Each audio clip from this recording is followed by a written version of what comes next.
cruel da minha parte, eu não sou uma pessoa cruel. Eu terei fracassado se eu não conseguisse os 6 primeiros meses. Fez duras críticas aos programas sociais, usou a palavra esmola para se referir aos programas sociais.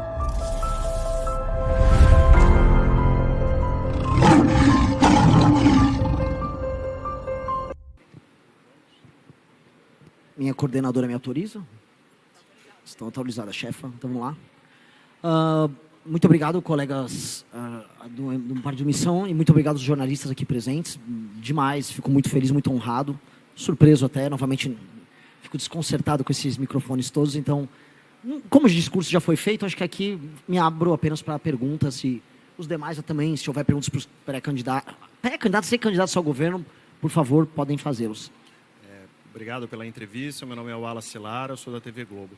Candidato, o senhor falou sobre vários temas agora e eu fiquei curioso para saber, o senhor vencendo a eleição vai começar por onde? Qual é o principal, o senhor elencou várias metas, mas o que o senhor pretende fazer assim, vencendo a eleição, logo nas primeiras semanas, nos primeiros meses aí, como todos os candidatos falam, onde tem inclusive um certo entrosamento com o Congresso e consegue passar vários projetos interessantes?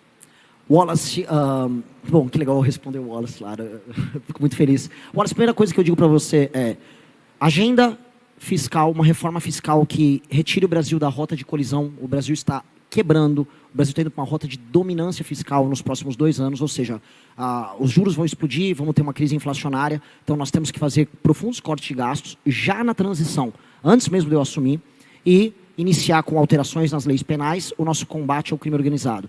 Os brasileiros precisam sentir nos 6 primeiros meses do ano uma queda nos juros, um aumento de compra e a redução no medo de sair na rua e ver seu celular ser roubado ou seu carro ser roubado. Eu terei fracassado se eu não conseguisse os 6 primeiros meses. Então isso é prioridade, não é nem digo zero, a prioridade anterior é assumir o mandato. Nós temos que tocar isso já na transição, nosso deputado já passaria a tocar isso no primeiro momento, no D1, após a vitória. Candidato, já boa noite, né? Rosana Cerqueira, da Globo News. O senhor falou sobre crescimento econômico, a necessidade de que as pessoas possam não depender dos programas sociais. O senhor fez duras críticas aos programas sociais, usou a palavra esmola para se referir aos programas sociais. As críticas têm sido frequentes, aliás, nessa linha. Só que crescimento econômico demora para aparecer, né? Você tem que ter uma estrutura maior, você tem que a economia rodar, o impacto na vida, no salário das pessoas é mais lento. E não sei o que estou dizendo, é a economia que prova isso na prática. O senhor vai acabar até lá com os programas sociais, o senhor vai acabar com o Bolsa Família, com o Vale Leite, com o Vale Gás, mesmo antes da recuperação econômica gerar essa renda prometida pelos senhores? Por mais que muita gente esteja torcendo para que eu responda sim para a sua pergunta, a resposta é não. Na verdade, o nosso programa sobre benefícios sociais é muito claro. Quem não tem condições econômicas de cuidar da sua própria família, não tem uma cidade que dispõe de atividade econômica. E quando eu circulei pelo interior do Brasil, especialmente interior do Nordeste, interior da região Norte, não há atividade econômica. O Bolsa Família se torna o último recurso que a família tem para continuar subsistindo. E nós não somos pessoas cruéis, muito pelo contrário, essas pessoas nós vamos manter os programas sociais. A questão é que haverá, por parte do governo federal, uma intenção, uma força ativa em levar desenvolvimento econômico, especialmente para essas regiões. A questão que a gente percebe é que a existência do centrão e a existência da política voltada à miséria, ela acontece nesses lugares mais pobres que as pessoas dependem deles. Então é uma questão, inclusive, de reforma política, não apenas econômica ou humanitária. Libertar aquelas pessoas é também libertar o resto do Brasil que está fora do Bolsa Família de um jugo terrível que é o jugo da corrupção. Onde tem mais pessoas vivendo do assistencialismo, mais tem político explorando elas. E nós precisamos libertá-las economicamente, no momento certo. Ninguém vai ser maluco, porque isso seria apenas cruel da minha parte, eu não sou uma pessoa cruel. E ao fazer essa libertação eu vou gerar cidadãos, e gerando cidadãos eu tenho uma democracia melhor. Obrigado. Candidato Rebeca Mota, do NC News. O senhor falou sobre muitas propostas. Eu gostaria de saber quais estratégias o senhor irá utilizar, caso seja eleito, para articular com o Senado e com a Câmara dos Deputados, uma vez que a grande maioria das propostas que o senhor disse aqui hoje não dependem única e exclusivamente do senhor como presidente. Como o senhor vai se articular para lidar com isso? Diferente de outros candidatos que se colocaram como antissistema, eu não terei medo de sentar para conversar e fazer composição. Eu só não vou aceitar roubalheira no meu governo. Eu sou um democrata, sempre fui um democrata, e eu ajudei a tocar o impeachment da Dilma Rousseff como um democrata, gerando maioria no parlamento. Portanto, o meu governo vai fazer isso. Eu vou gerar maiorias e vou usar um dos instrumentos que tem à disposição hoje do Congresso Nacional, que hoje eles se viciaram, que é as emendas, de uma maneira completamente nova. Quanto mais despesas obrigatórias forem reduzidas por parte do parlamento, mais espaço discricionário vai haver para investimento por parte do governo federal. Portanto, também haverá, e nós vamos colocar isso em legislação, a autoria do nosso Kim Kataguiri aqui, nós vamos aumentar também o espaço de emendas, só que dessa vez não emenda por orçamento secreto, emenda disciplinada para projetos que alterem a vida das pessoas nas cidades ao redor do nosso país. E isso, infelizmente, é o que ainda atrai os nossos parlamentares. A questão é que eles vão fazer isso por vias honestas. Ao se dedicarem a cortar gasto e defender o cumprimento de metas nos municípios, nos estados, eles terão mais emenda, e a emenda será inaugurada pelos prefeitos, pelos próprios deputados, e assim eu vou gerar uma governabilidade republicana, não mais usando a emenda como compra, mas uma emenda como instrumento de transformação social. Candidato, Iago Cel, do portal My News. Você tem muita influência na militância jovem, o MBL tem uma militância muito jovem, mas estamos a 3 meses das eleições. Qual é a dificuldade agora, pelo menos que na sua avaliação da campanha, de penetrar em outro eleitorado mais velho, talvez até um eleitorado bolsonarista? Qual é a sua principal dificuldade nesse sentido?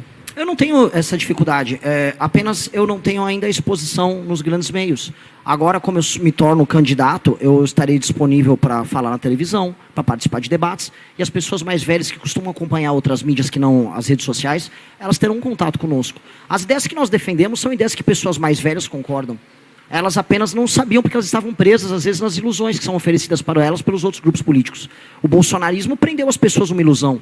E basta elas verem algo novo, e a verdade é como água mineral, é como água limpa, basta elas verem água limpa que elas vão querer beber água limpa. E a gente vai oferecer água limpa para elas. Boa noite já, na verdade. Sou Pedro Fagundes, da CBN. Queria saber, candidato, a colega falou...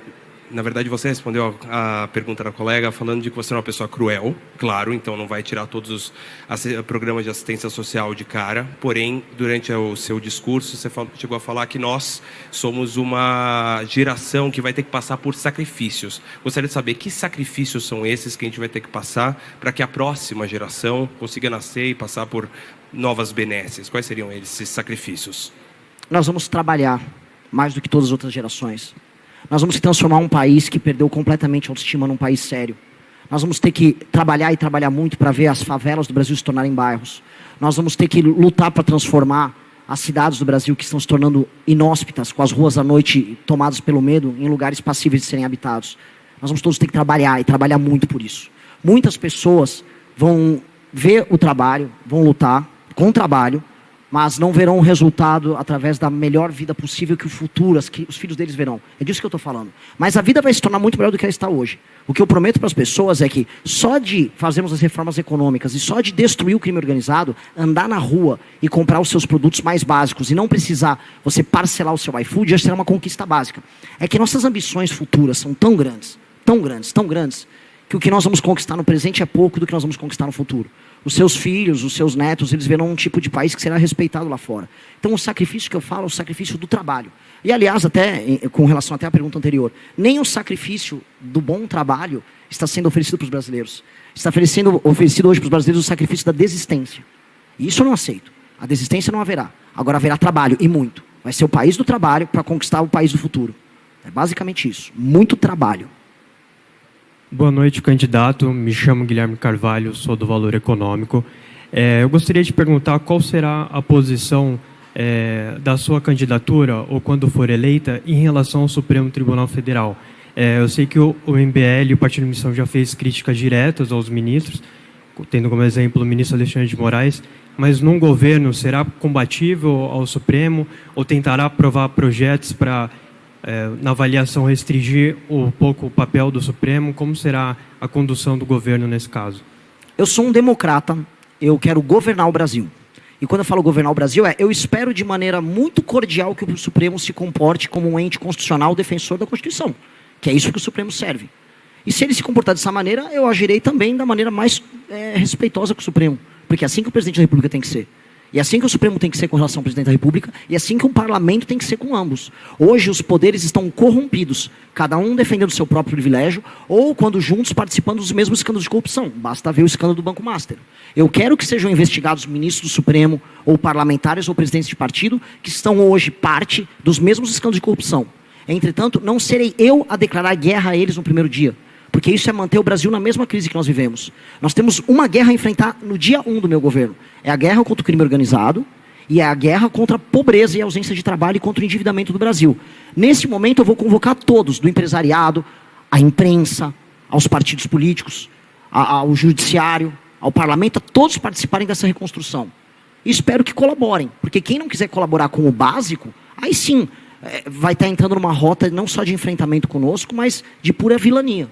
A gente está sendo republicano, não estou comprando o discurso fácil da eleição do vou xingar todos os ministros do Supremo e vou falar que toda oposição não vai prestar. Isso seria o discurso fácil para eu ganhar voto aqui. Eu não vou fazer isso, eu já estou falando como eu vou comportar como presidente para passar os projetos que eu falei, inclusive na pergunta do Wallace.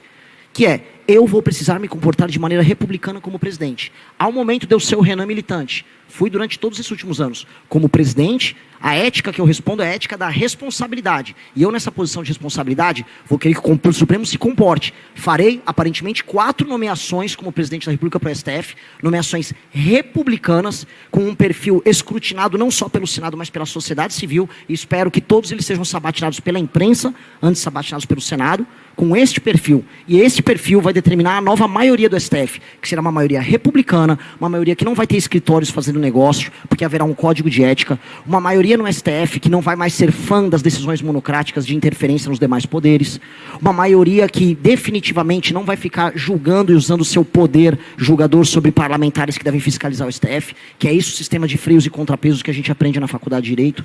É isso que eu vou determinar através das minhas nomeações, mas tudo de maneira republicana. Nós temos uma outra guerra muito maior do que essa, que é a guerra contra o crime. Centenas de pessoas morrem todos os dias nas mãos do crime. Então, essa eu quero a colaboração de todas. E aí espero que o Supremo e o Congresso Nacional se comportem de maneira republicana como eu me comportarei. Candidato. Canielson Cambuim, revista Panorama. Sobre ministério, o senhor já tem nomes, está conversando, poderá haver ou não nomes de outros partidos no seu ministério? Eleitos pela missão terão que deixar a Câmara ou cargos para assumir ministérios no governo, num eventual governo do senhor? Bom, esse aqui eu já estou tentando convencer ele a abandonar minha liderança de governo para vir ser o meu super-ministro. Ele já até foi anunciado. Mas, sim, estamos conversando com muitas pessoas. Sim, nós vamos fazer composições republicanas com partidos. Não vejo nenhum problema, até porque as maiores democracias do mundo fazem isso. O que eu vou falar aqui para a imprensa, e vou deixar muito claro para vocês, é... Hoje, ninguém sabe o motivo pelo qual uma pessoa ou um político é nomeado para o ministério. Em países parlamentaristas, e infelizmente a nossa Constituição ela é confusa, porque ela é parlamentarista e presidencialista ao mesmo tempo, eu vencerei a eleição e depois eu tenho que vencer outra eleição que é da maioria no parlamento. Pois bem, vou fazer igual nos regimes parlamentaristas. Aqui estão os termos do partido político que venceu a eleição. Combate ao crime, reformas fiscais que alteram a dinâmica de gastos do governo brasileiro, reforma no Pacto Federativo, aumento de investimento em infraestrutura. Essa é a agenda. Todos os partidos, portanto, de maneira democrática, que queiram fazer parte do governo, subscrevam com uma resolução do seu partido, vinculando ao voto dos parlamentares essa agenda, e me indiquem nomes técnicos, sem nenhuma mancha no seu currículo, para participarem do meu governo. E sejam todos sabatinados pela imprensa como tem que ser. É isso. Esses são os critérios serão todos públicos. Candidato Samuel Pancher.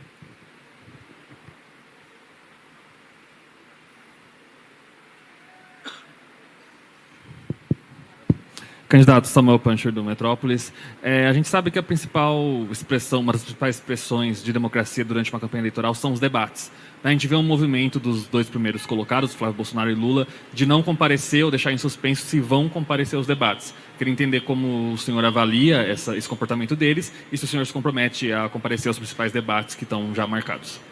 O Lula e o Flávio Bolsonaro acham que democracia só é bom quando eles ganham ou quando eles levam vantagem.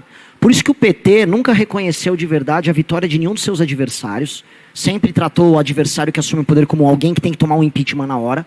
E o bolsonarista, ele, quando perde uma eleição, ele reclama da urna. Agora, quando ganha, ele não reclama. Então, esses caras são casuístas. Eles não gostam de democracia e eles não têm ideias a oferecer. O Lula vai falar o quê comigo no debate? Que ele vai oferecer mais um pé de meia? Que ele vai oferecer mais um Vale Gás? Qual é o projeto dele? Eu não estou nem falando dos escândalos de ambos. O Flávio vai falar para mim, ele vai ter a cara de pau de vir num debate explicar como ele vai conseguir dar mais de 100 milhões de celulares para mulheres e idosos no Brasil. Isso vai custar mais de 150 bilhões de reais no ano. Onde ele vai arrumar esse dinheiro? Ele não tem coragem, ele só consegue falar isso sozinho numa câmera. Então, basicamente, como bons pseudo ou falso democratas, eles não irão aos primeiros 2 debates. Isso a gente já sabe. Continuo desafiando, eu já disse para todo mundo, já disse para a imprensa. Olha, se eles precisarem, eu nem pergunto coisas difíceis. Eu pergunto coisas fáceis. Responda aí só de projeto de governo. Não tem problema nenhum. Mas vão ao debate. Vão ao debate. Prestigiem as pessoas que ficam brigando nas redes sociais em nome deles. Eles fazem um monte de gente ficar se matando em rede social lá, defendendo eles, mas na hora de aparecer no debate eles não vão. Que coisa pequena. Que gente mesquinha. Aí vão os dois ficarem gritando democracia. Gente mesquinha e pequena. Não tenham medo de mim, eu não mordo. Eu só falo algumas verdades. E eu vou falar nem todas as verdades, nem vou precisar falar todas para ganhar deles. Eu volto a colocar, é um senhor senil com um grande histórico de corrupção. E um cara com um QI baixíssimo, com um histórico de corrupção recente, envolvimento com a turma da banda podre da política carioca, ligada ao Comando Vermelho, concorrendo do outro lado. É por isso que eles não querem ir, é só isso. Boa noite, candidato. Sou Ana Lankes, da The Economist, a revista inglesa. Você acaba de falar em profundos cortes de gasto na transição. Pode ser mais específico? Quais gastos você cortaria? De maneira muito clara, vamos rever renúncias fiscais. De maneira muito clara, a gente está falando sobre desvinculações de determinados gastos na área de saúde e educação, na parte de aumentos deles. Estamos falando de algumas desindexações em gatilhos automáticos de aumentos de gasto do governo. E isso vai gerar, em coisa de 4 a 5 anos, que me corrija aqui o ministro Kataguiri, coisa de R$1 trilhão em economias. 1 trilhão e 100 mil reais em economias. O que vai tirar a rota de colisão do Brasil com a quebradeira, o que vai tirar o Brasil, vamos dizer, desse aumento escalonado e acelerado da dívida, e vai encaminhar a gente para um caminho seguro do equilíbrio fiscal. Para que, já que você é de um veículo inglês, para que ingleses, americanos, chineses possam investir aqui, sabendo aqui que passa a ser um porto seguro para investimentos. Candidato Wallace, de novo. O senhor falou uma coisa, falou vários tópicos sobre segurança pública no seu discurso. Eu tenho me dedicado a fazer muitas reportagens sobre segurança pública, é um assunto que está me prendendo nos últimos meses. Aí. Eu queria entender, o senhor falou que vai reduzir a taxa de homicídios, né, o número de homicídios, mas, ao mesmo tempo, o seu vice já anunciou que, se ganhar, vai entrar no Complexo do Alemão. A gente observa toda hora o pessoal gritando prendeu, matou. E essa taxa de homicídios que a gente tem, que é muito alta, tem sempre um índice de letalidade da própria força policial, das polícias, que o senhor pretende até valorizar. E aí eu queria entender como é que o senhor vai reduzir a taxa de homicídios se a polícia vai ter mais autonomia, que é inclusive algo que os governadores que já passaram por aqui sempre reclamaram, que a polícia militar tem tanta autonomia que às vezes sai um pouco fora de controle. Então eu queria entender como é que o senhor vai aumentar o combate e reduzir o número de homicídios. De uma forma muito clara. Eu proponho agora, então, como comunicado oficial, para todos os traficantes que ocupam o território brasileiro, que eles se entreguem sem combate. Aí nossa polícia não precisa matar ninguém. Eu não gostaria de matar alguém por matar. Agora, se alguém quiser combater de maneira armada a polícia, ele encontrará um enfrentamento devido. Não existe guerra unilateral. Nós vamos encontrar um inimigo que quer guerra. Se ele quiser se entregar, nós entregaremos ele para a cadeia, que é o que nós queremos fazer. Nós somos um país republicano. Agora, se eles quiserem um enfrentamento, eles terão um enfrentamento. O que nós não podemos negar, eu olho só, desculpa estender aqui um pouquinho, é ficar numa ficção em que um lado mata as pessoas, e nós temos mais de 100 homicídios diários, e o outro não tem um plano de ação coordenado para fazer um enfrentamento. Eu volto a colocar, eu adoraria apenas que eles se entregassem. Se puderem se entregar, eu ficaria muito feliz que nenhum dos nossos policiais aqui tivessem uma sequer baixa dos seus inimigos. Até para não morrerem policiais também na troca de tiro. Seria o cenário perfeito. Agora, será que eles vão fazer isso? Bom, tudo bem, mas o senhor está dizendo que vai reduzir a taxa de homicídio. Sim. E é curioso até porque aqui em São Paulo o nosso problema não é com homicídio nem latrocínio. É furto e roubo. É furto e roubo. Então, eu queria entender, como é que vai ser a sua polícia nesse caso? Porque a gente já teve experiências assim, e esses números que o senhor se referiu, eles são consequências de mais autonomia para a polícia, como a gente tem visto aqui em São Paulo. Os números de homicídio não são consequência da ação policial, eles são consequência da ação do crime. A maior parte dos homicídios no Brasil não são gerados pela ação policial, eles são gerados pelo crime. Milhares de pessoas morrem diariamente nas mãos do Comando Vermelho, do PCC, do Bonde dos Malucos, da ADA e de outras facções que tomaram o território nacional.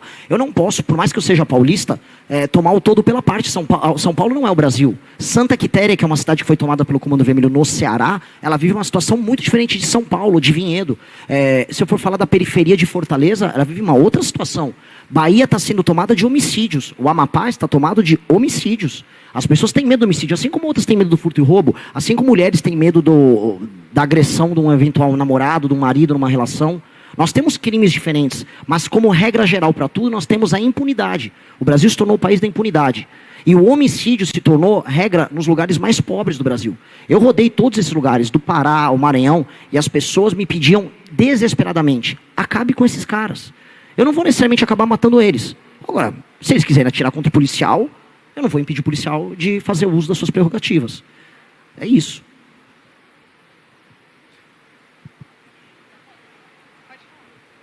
Candidato, boa noite, Lucas aqui do UOL. Queria saber porque em junho vocês retiraram a pré-candidatura do Kim ao governo de São Paulo e agora nas apresentações não teve nenhuma menção candidato a um possível candidato aqui em São Paulo, e a gente sabe que Minas, Rio e São Paulo decidem as eleições por serem os 3 maiores colégios eleitorais daqui do Brasil. Quem que vai ser o candidato? Já tem algum nome, algo definido? Como que está isso? Ainda não está definido por hora. São Paulo. O Kim, ele aceitou uma missão maior do que ser candidato ao governo de São Paulo. Se eu vencer a eleição, será porque Kim Kataguiri assumiu a posição que ele assume hoje. Não só apenas o Kim, Amanda e o Haroldo, minha campanha agora se tornou completamente outra depois da adesão deles. Então, nossos planos hoje, por mais que eu ame meu estado, por mais que eu seja paulista, a bandeira das 13 listras, povo bandeirante, eu sou brasileiro também, a minha missão maior agora é com o povo brasileiro do que com o povo de São Paulo, por mais que eu ame meu estado. Boa noite. Isabela, da Folha de São Paulo. Durante seu discurso, o senhor afirmou que quer transformar favelas em bairros e favelados em cidadãos. Eu gostaria que você explicasse o que você quis dizer com transformar favelados em cidadãos, já que moradores de favelas já são cidadãos brasileiros com direitos e deveres garantidos pela Constituição. E, além disso, eu também gostaria que você dissesse o que pretende fazer para desfavelizar o Brasil. Vou começar pelo começo, então. A Constituição garante uma série de direitos. Liberdade, direito de ir e vir, direito de propriedade, direito à habitação. Alguém ali dispõe desses direitos? Ninguém dispõe. São direitos nominais. Eu colocar um direito num papel não significa que ele se realiza na realidade. Inclusive, veja só, eu sou uma figura de direita. O maior crítico disso é a esquerda, historicamente. Materialmente falando, eu ficar citando nominalmente direitos, dizendo que eles existem, não faz com que eles se realizem no plano da realidade. Eu tenho que executar os direitos. Torná-los cidadãos é uma constatação. Constatação de que tem uma parte do povo brasileiro que é tratado como bicho, às vezes nem sequer como gente. E entregar a eles o direito à moradia, ao direito a viver num bairro decente, a ter um emprego perto de casa, a não ter que ficar se submetendo ao bandido, é entregar direitos humanos a eles. Essas pessoas, infelizmente, não são titulares de direitos.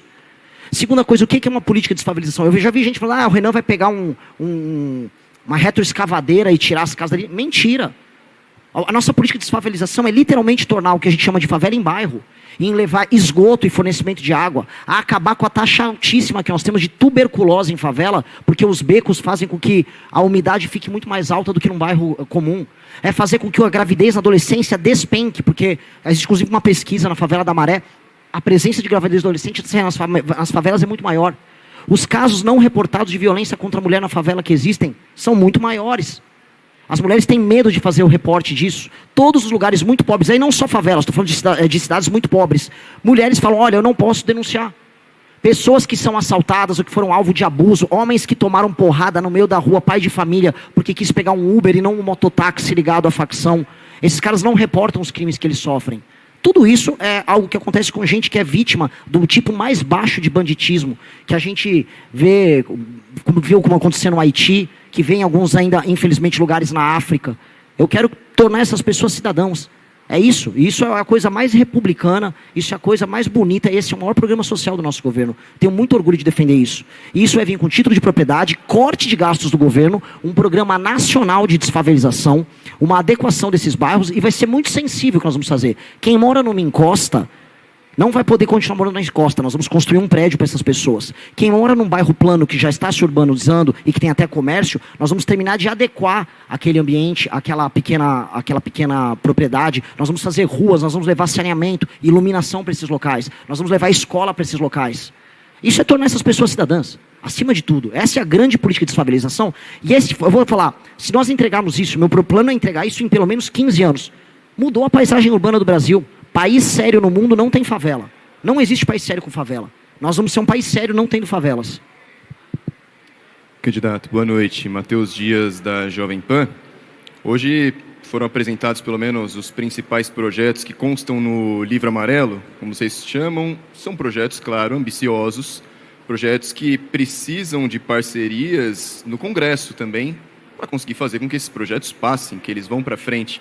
Durante o discurso, tiveram críticas à direita, à esquerda e ao centro. Queria saber se no Congresso hoje, talvez até o Kim Kataguiri seja uma peça importante para conseguir isso, como que está sendo feita essa costura da candidatura do senhor com o Congresso e se há alguma aliança à omissão?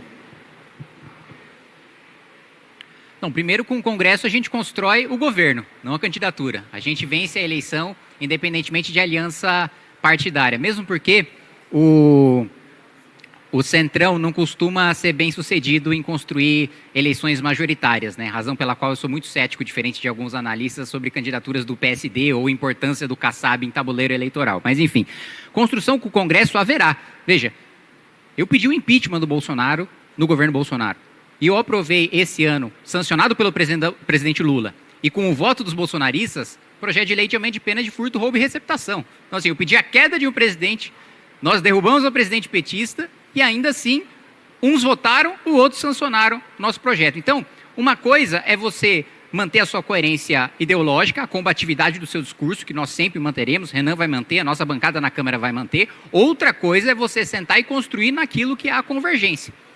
E eu vou além.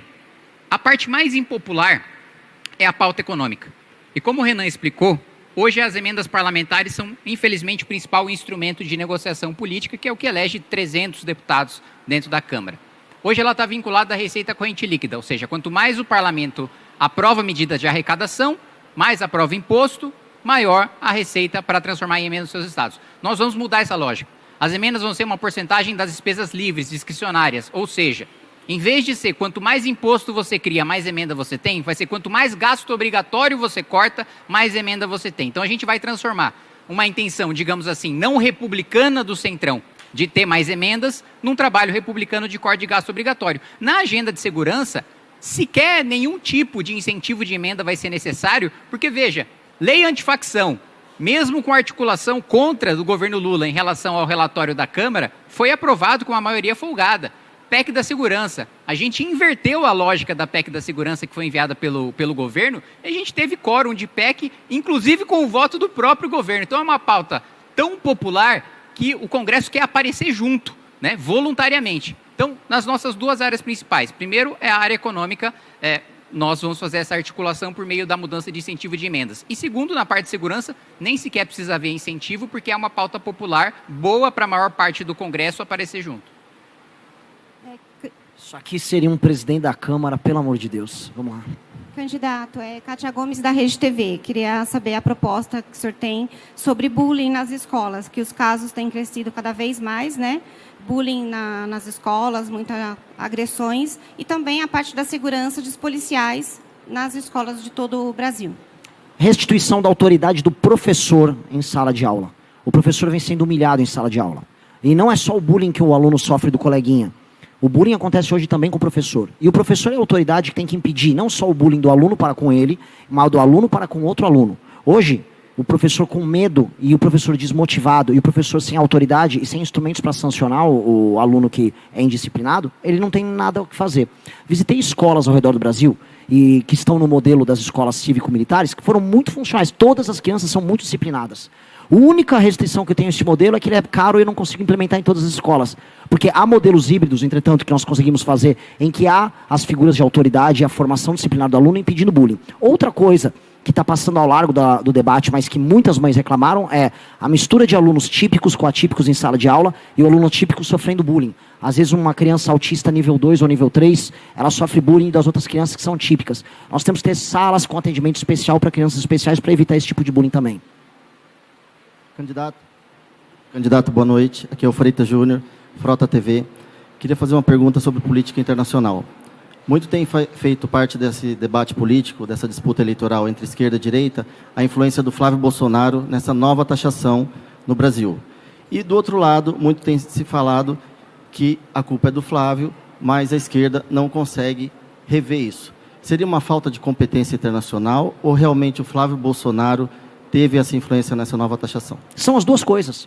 Imagina, você é o Lula, você tem o Itamaraty à disposição, você tem pessoas de carreira bem formadas, você tem relatórios recorrentes sobre o novo presidente eleito americano, que é o Donald Trump, e todo mundo sabe, todo mundo que lê qualquer notícia internacional, acompanha a política americana, sabe, e o Brasil tem relatórios da Embaixada Brasileira dos Estados Unidos, que ele iria adotar essa nova política comercial e de taxação e que ele iria submeter toda a América Latina ao seu projeto político de enfrentamento com a China. Todo mundo sabia de antecipação. O governo brasileiro, Lula, não tinha um projeto, não teve nada a fazer. Ele manteve sua lógica internacional de conflito e terminou humilhado pelo Trump internacionalmente. E aí ele fica fingindo que briga, ele grita numa discussão, mas acaba cedendo, e hoje até agora não soube fazer o enfrentamento verdadeiro às sanções que nós tivemos. Tampouco vimos uma discussão séria sobre a questão das terras raras com os Estados Unidos, mas vimos cada vez mais a chegada de empresários americanos para negociar com empresários brasileiros aqui. Então, de um lado nós temos um governo Lula muito fraco, que não fez a lição de casa sobre esse assunto, e me assusta, porque relatórios existem. Eu acompanho política externa, eu já sabia, qualquer um aqui que cobre política internacional sabe. E do outro lado, a família Bolsonaro é apenas vassala do Trump. Não é nem que eles são vassalos do Partido Republicano, ou do governo americano, ou dos Estados Unidos. Eles são vassalos do Trump. E aí eles estão atendendo ao interesse imediatíssimo do Trump. Não à toa o senhor Eduardo Bolsonaro fica lá viajando, ganhou agora um green card. Eles são apenas, vamos dizer, soldadinhos do interesse do Trump aqui no Brasil. Candidato, as pautas das minorias, qual seria a pauta do senhor, se eleito, contra o racismo, contra a LGBTfobia, contra a misoginia? Qual seria a pauta do senhor? De maneira clara, lei e ordem, como para todos os outros cidadãos brasileiros. Se um gay for agredido por sua condição de gay e investigado isso, a pessoa tem que ser punida com o rigor da lei. Hoje gays, hoje mulheres, hoje negros, hoje brancos, hoje homens brancos e mulheres negras e mulheres pardas sofrem o mal da violência, o mal do preconceito em cada um a sua área. Alguns mais, outros menos. Para todos, lei e ordem.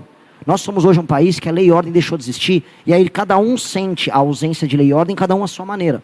Então eu vou garantir isso para todos. Agora, colocar que eu vou ficar o tempo todo me desgastando em políticas específicas, eu não assim eu farei. Não farei. Aqui eu farei um governo para todos. E o governo para todos vai garantir direitos humanos e dignidade para todos. Se um sujeito aparecer querendo agredir alguém gay por sua condição gay, esse cara vai sofrer todo o rigor da lei. A nossa polícia e o nosso judiciário, numa nova metodologia, com muito rigor e muito enfrentamento, com câmeras nas cidades, com investimento do governo federal em câmera, com um processo investigativo muito mais veloz, com um novo inquérito policial, tudo isso vai acontecer mais rápido e todos, brancos, negros, gays, héteros, todo mundo que seja, vai se sentir mais seguro. Porque esse é o país que a gente precisa viver. Eu gostaria de fazer uma pergunta em relação aos candidatos a governadores. Teve a situação do Ben Mendes em Minas Gerais, que disse que não iria participar dos debates, que as televisões não iriam chamar, e que isso poderia fazer ele mudar para o Senado. Gostaria de refazer essa pergunta ao Ben Mendes, se ele considera ainda essa possibilidade, e também aos outros candidatos a governos, se não participarem dos debates, ou se entenderem que as televisões não chamaram, não estão sendo chamados para essas discussões, se também tem essa possibilidade de mudar para o Senado ou para outras candidaturas, outros cargos. Pois não. Como é o nome do senhor? Guilherme. Um pouco mais alto. Guilherme, nós temos um projeto que é um projeto nacional e ele vai passar pelos estados. Nós acreditamos nisso. Os senhores estão aqui hoje e conheceram o projeto nacional da missão. Por causa disso, algumas forças políticas no estado de Minas Gerais, e também a nível nacional, o presidente está sofrendo a mesma coisa, querem nos impedir de participar dos debates. Por quê? Porque a experiência já tem mostrado que quando rompemos a barreira do desconhecimento, nós convertemos apoio e esse apoio é muito mais substancial. Então, por essa razão, lá em Minas Gerais, grupos políticos tradicionais colocaram uma regra de que o Partido Missão não poderia participar dos debates, porque os debates é a principal oportunidade para que a sociedade conheça o nosso projeto, a gente rompa a barreira do desconhecimento e converta em apoio.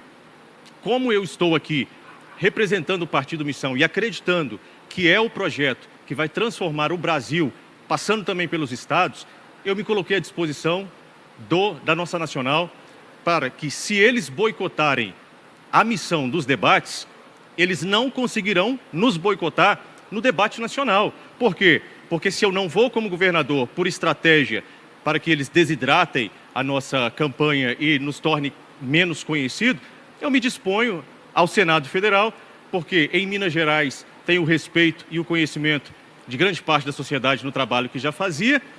O Senado Federal também é igualmente importante como um governo de Estado. Mas o meu desejo, já disse aqui a Nacional, o nosso desejo é concorrer a governo do Estado de Minas Gerais. E essas forças políticas, elas precisarão de entender que nós temos projeto e nós vamos debater ideias. Nós não vamos para os debates para buscar lacrar, nós não vamos agredir ninguém, nós vamos lá para debater ideias, apresentar propostas. Então, hoje, eu estou 100% à disposição do nosso partido para concorrer ao governo do Estado de Minas Gerais e nós vamos debater ideias. Nós vamos debater ideias. Candidato, boa noite. Juliano, do Jornal Estadão.